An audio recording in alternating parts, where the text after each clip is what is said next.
तुम्ही पाहत आहात MCN न्यूज मराठी।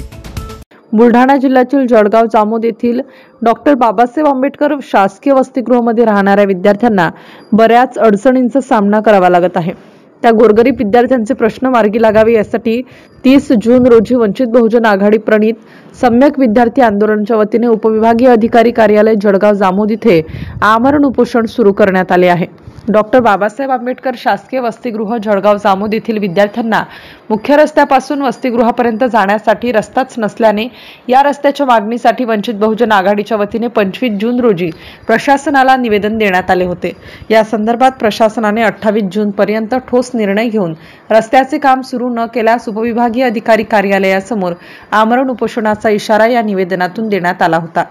त्या अनुषंगाने 30 जून रोजी सम्यक विद्यार्थी आंदोलन संघटनेचे बुलढाणा जिल्हाध्यक्ष मोहित दामोदर यांच्यासह संघटनेच्या पदाधिकारी व कार्यकर्त्यांनी आमरण उपोषणाला सुरुवात केली आहे। MCN न्यूज मराठी करिता अर्षद इक्बाल, जळगाव। मी मोहित देवानंद दामोदर, जिल्हाध्यक्ष वंचित बहुजन आघाडी प्रणित सम्यक विद्यार्थी आंदोलन बुलढाणा जिल्हा। आज दिनांक 30 जून 2025 रोजी वंचित बहुजन आघाडी प्रणित सम्यक विद्यार्थी आंदोलन बुलढाणा जिल्ह्याच्या वतीने डॉक्टर बाबासाहेब आंबेडकर शासकीय वसतिगृह जळगाव जामोद येथील जो ये जा करण्याचा रस्ता आहे अत्यंत दैनंदिन व्यवस्थित आहे। त्यामुळे विद्यार्थ्यांना फार काटकसर करावी लागत आहे आणि तिथं जाण्यासाठी खूप त्यांना अडचणी निर्माण होत आहेत। तिथं विविध प्रकारचे साप वगैरे त्यांना विद्यार्थ्यांना दिसून आलेले आहे। आम्ही सातत्याने एका वर्षापासून या प्रश्नाचा पाठपुरवठा करत आहोत, पण तरीसुद्धा आम्हाला प्रशासनाच्या वतीनं अद्याप ही कुठल्याही पद्धतीचा रिस्पॉन्स अजून आलेला नाही आणि शेवटची टोकाची भूमिका घेऊन आम्हाला आमरण उपोषणाचा पवित्रा इथं सम्यक विद्यार्थी आंदोलनाच्या वतीने आम्हाला करावा लागलेला आहे। जर लवकरात लवकर यांनी हे आम्हाला दिलं नाही तरी तोपर्यंत आमचा आमरण उपोषण इथून हटणार नाही। या प्रसंगी मी एवढं बोलतो।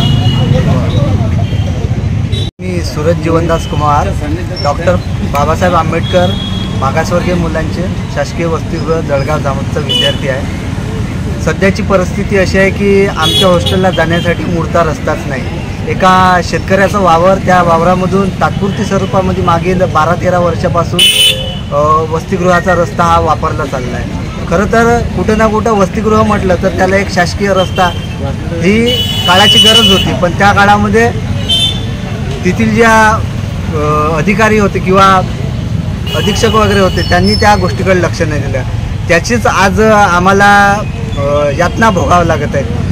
सदर हा जो रस्ता आहे अत्यंत चिखलमय आहे, सोबतच त्या रस्त्यानं ये जा करताच्या वेळेस तिथे पथदिवे नसल्यामुळे कधी काळी मागील 15 दिवसांच्या अंतराळामध्ये 2दा आमच्या गाडीवर सापाचा हल्ला झाला आहे। त्या हल्ल्यामधून आम्ही सुखरूप बचावला आहे, पण येत्या काही दिवसांमध्ये बऱ्याच अशा घटना घडलेल्या आहेत त्या रस्त्यामध्ये, त्याच्यामुळे विद्यार्थ्यांना खूप त्रास सहन करावा लागला आहे। त्याच्यामुळे आमची शासनाला हीच विनंती आहे की त्यांनी कायमस्वरूपी असा रस्ता आमच्या हॉस्टेलला करून द्यावा।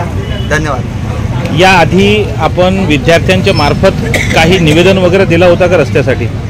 वंचित बहुजन आघाडीतर्फे विविध निवेदन आमच्या हॉस्टेलला आणि विविध अधिकाऱ्यांना देण्यात आलेले होते।